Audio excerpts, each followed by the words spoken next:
नमस्कार, मैं आपके साथ पूजा रादौन और आप देख रहे हैं द फैक्ट इंडिया। भारत से पंगा लेने वाले मालदीव के राष्ट्रपति मोहम्मद मुइज्जो के खिलाफ जहां चौतरफा घेरेबंदी तेज हो गई है, वहीं अब उनकी कुर्सी पर भी बड़ा खतरा मंडराने लगा है।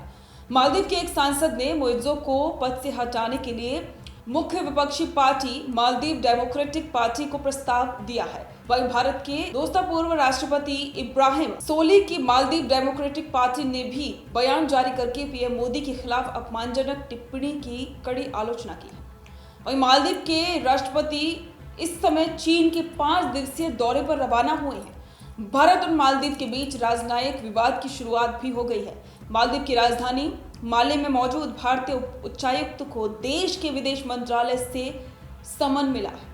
यूपीए देश की तरफ से ये कदम तब उठाया गया है जब भारत ने भी नई दिल्ली में मौजूद मालदीव के राजदूत को तलब किया था। भारत की तरफ से लिए गए राजनयिक एक्शन के कुछ ही घंटों के भीतर ही मालदीव में रिएक्शन देखने को मिला है। मालदीव में मौजूद भारतीय उच्चायुक्त ने सोशल मीडिया प्लेटफॉर्म एक्स पर उच्चायुक्त को मिले समन की जानकारी दी। उच्चायुक्त ने ट्वीट किया, मालदीव में भारत के उच्चायुक्त मुनु महावर ने आज मालदीव के विदेश मंत्रालय के राजदूत डॉक्टर अली नसीर मोहम्मद के साथ एक पूर्व निर्धारित बैठक की। इस बैठक में दोनों राजनयिकों ने द्विपक्षीय मुद्दों पर चर्चा की। मुनु महावर ने नवंबर 2021 में मालदीव में भारतीय उच्चायुक्त की जिम्मेदारी संभाली थी। दरअसल मालदीव उच्चायुक्त को ऐसे समय पर समन भेजा गया है जब 8 जनवरी को भारत में मालदीव के राजदूत इब्राहिम साहिब को समन किया गया। राजदूत इब्राहिम से मालदीव के कई मंत्रियों के जरिए भारत और प्रधानमंत्री नरेंद्र मोदी के खिलाफ सोशल मीडिया पर पोस्ट की गई टिप्पणियों पर कड़ी चिंता व्यक्त की गई।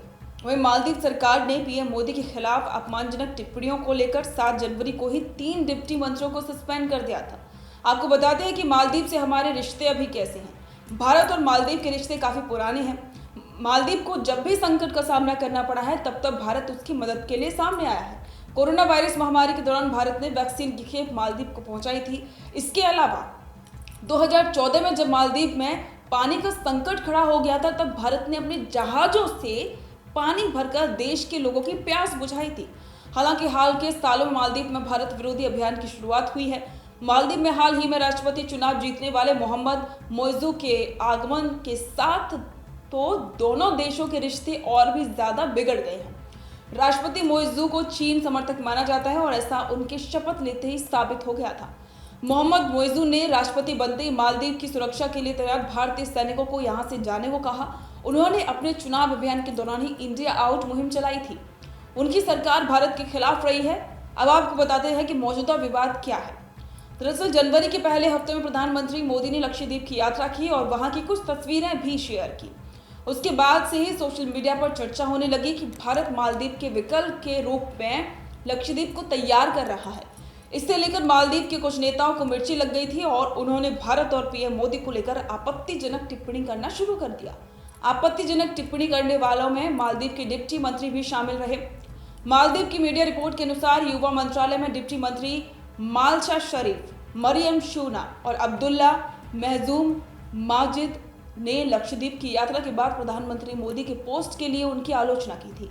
उन्होंने कहा था कि ये केंद्र शासित प्रदेशों को मालदीव के वैकल्पिक पर्यटन स्थल के रूप में पेश करने का एक प्रयास है। उन्होंने कुछ आपत्तिजनक शब्दों का भी इस्तेमाल किया था।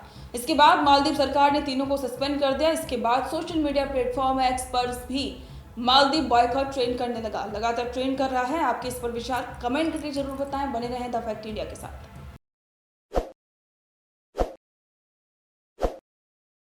ताज़ा खबरों के लिए विजिट करें द फैक्ट इंडिया की वेबसाइट और डाउनलोड करें द फैक्ट इंडिया ऐप।